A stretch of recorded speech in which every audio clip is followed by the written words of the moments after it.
Hi guys, Robbie46 here and welcome to the race results and analysis from today's Brno MotoGP race. It was an interesting race, it was a pretty good race, and yeah, the streak is over for Marquez. So anyway, let's get on with the results. So at the start, Marquez got his usual crap start. Went backwards, but he got pretty beaten up today. Off the line, the Ducatis of Dovizioso and Iannone hit the front, with Iannone soon taking the lead, and held the lead for a little while.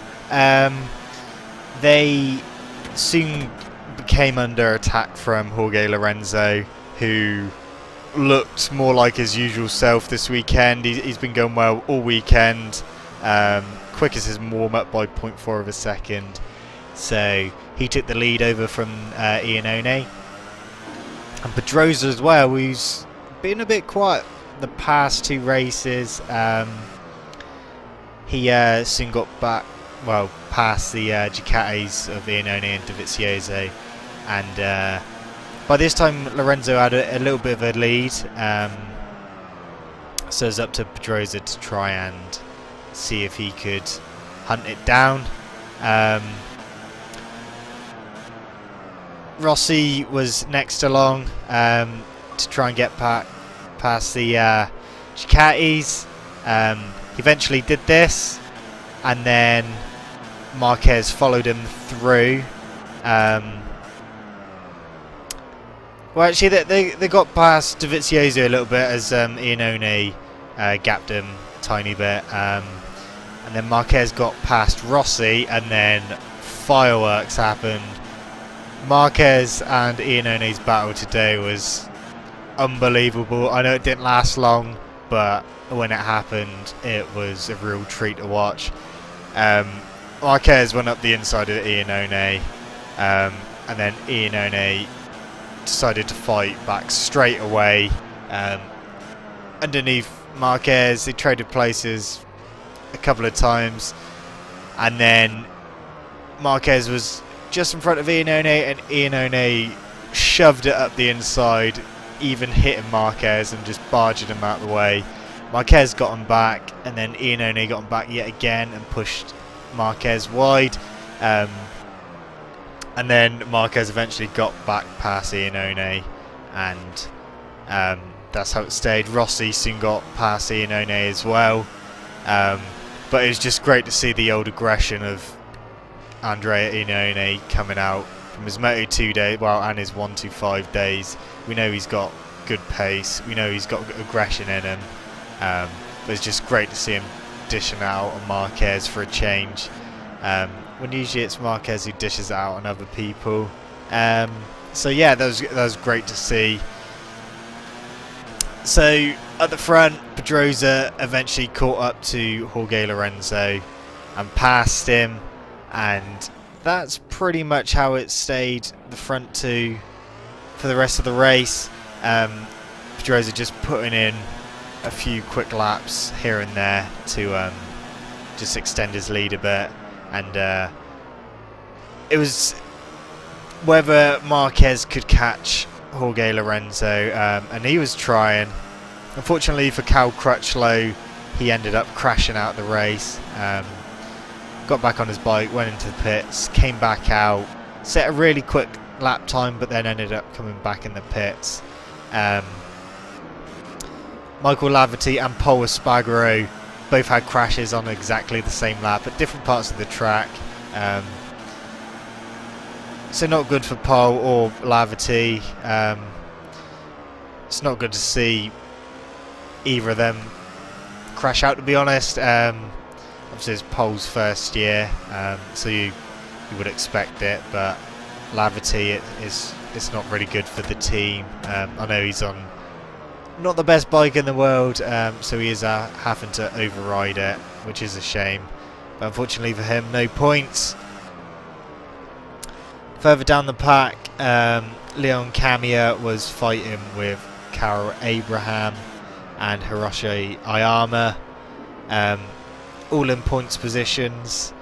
But back at the front, Pedrosa was eking out a gap over Lorenzo, and Marquez was slowly starting to reel in Lorenzo, but then all of a sudden it stopped and Marquez's pace just started to drop slowly, which meant that he was moving further away from Lorenzo.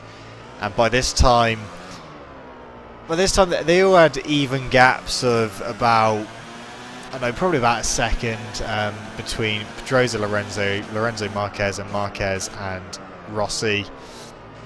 Marquez's pace started to drop, Rossi's didn't. Rossi just kept on with his pace that he's been doing, and he managed to catch back up to Marquez, and then eventually he mounted an assault, got past Marquez. Marquez was trying to get back past Rossi, but it wasn't to be. Marquez's pace started to drop even further, until he was well over a second behind Rossi, and that's where he stayed. His rear tyre might have given up the ghost. I'm not entirely sure. They reckon that his style and the way that he backed it into the turns, especially with Brno's long corners, the rear tyre doesn't have time to recover after sliding, whereas in like sharp hairpins, the rear tyre can recover from the slide real quickly and get the power on, but it doesn't work at Brno. But I think he had tyre issues anyway, because he was spinning up quite a bit. I was going to say he looked out of shape, but he always looks out of shape. That's nothing new for Marquez. But yeah, then came the last lap, and all of a sudden Lorenzo had cut down Pedrosa's lead to about 7/10 of a second, and he looked really close and looked on it, and we thought, wonder if he's going to try and attack him at last minute, but unfortunately it wasn't to be. Pedrosa ended up winning the race by 4/10 of a second from Jorge Lorenzo. Valentino Rossi, a great third place for him. All three of them being the first three people to beat Marc Marquez. I know lots of people were saying, oh, who's going to be the first person to beat Marquez? As it turns out, three of them. They're all really happy, as you can imagine. They all look like they basically won the championship. Marquez didn't look too dejected. He looked reasonably happy with himself. But, you know, you can't win them all. Marquez did set a new personal record of the first race in which he has finished, and it hasn't been on the podium. I know that he's had some DNFs, but I'm on about the races that he's finished altogether. It's the first time he's finished off the podium. So all down here from now on, Marquez. Maybe you should stop riding now. Give someone else your bike. So yeah, Marquez was fourth, but more importantly, he was basically 10.5 seconds behind Pedrosa. So yeah, not good for him. Andrea Iannone was fifth. He was top Ducati. He had a race-long battle with Dovizioso. Those two swapping places quite a lot, especially towards the end. Iannone pretty much got Dovizioso on the last corner and just out-dragged him. Iannone is on a full factory Ducati. But yeah, for me, he was probably the rider of the day just because of that little battle he had with Marquez. And not being funny, beating Andrea Dovizioso and being top Ducati shows that Iannone has got great potential and really good skill. So yeah, that's why he's my rider of the day. Andrea Dovizioso was 6th. Stefan Bradl disappointing yet again in 7th. I can see why they're going to get rid of Stefan Bradl. Yeah, it's not good. Alicia Spagro was the top open class bike in 8th. Bradley Smith, a bit of a mixed weekend really. I know that he hasn't got the pressure of his contract anymore. He did qualify 4th, so front of the 2nd row. But 9th, I was expecting a little bit more from him, so a bit disappointed. It is good that he did actually finish and got some points, and he has got a contract for next year. So Silverstone, hopefully he can show a better form. In 10th was another disappointing, and well, it's not really disappointment anymore because it seems to be happening every week now. Alvaro Bautista in 10th place. His season isn't getting any better. His teammate Scott Redding finished 11th. So yeah, Bautista, I'm sorry, but I don't think you should be in MotoGP anymore. I think it's time for you to maybe go down to Moto2, see how you get on in that, but it's not working in MotoGP anymore. Give Scott Redding his bike, and yeah, see what he can do. Michele Pirro wildcarding today on the factory Ducati. He was 12th. Hiroshi Ayama was the 2nd open Honda. I forgot to say Scott Redding was the top open class Honda. Carol Abraham just pipped Leon Camier to 14th, sorry. So Leon Camier was in 15th, first MotoGP point. Great ride from Leon, mixing it up with the other open Hondas. Glad that he actually got a finish and his bike didn't let him down. But to get a point on the world stage in MotoGP is impressive anyway. But yeah, great to see Leon Camier get a point. Alex DeAngelis, waste of time while he's even there, 16th. Hector Barbera, 17th. Mike DeMeglio, 18th. Brock Parks was the last finisher in 19th. So the other non-finishers, I already mentioned Crutchlow, Espargaro and Lavity. Yoni Hernandez came into the pits with a technical problem. Also, Danilo Petrucci had a DNF as well. So all in all, a good day's action.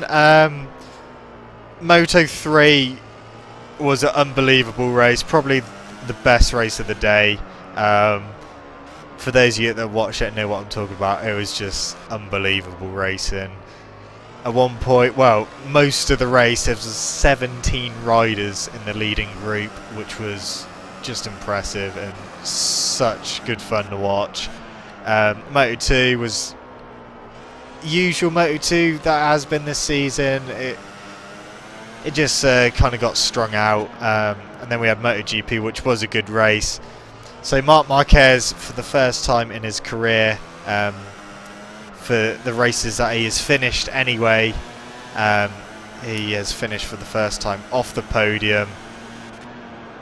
Yeah, it's wasn't to be. I know that some people were disappointed they didn't see history being made, but you know, it's bike racing. It was a long shout anyway. Anyway, it is a shame he didn't do it, but I'm kind of glad he did, because didn't do it. Sorry, because it was getting a little bit boring just him winning time and time again. So he's not going to break Agostini's record of 11 wins in a row. But anyway, that was MotoGP today. Thank you so much for watching. Don't forget to rev the nuts off that like button, and I shall see you guys in the next race. See you!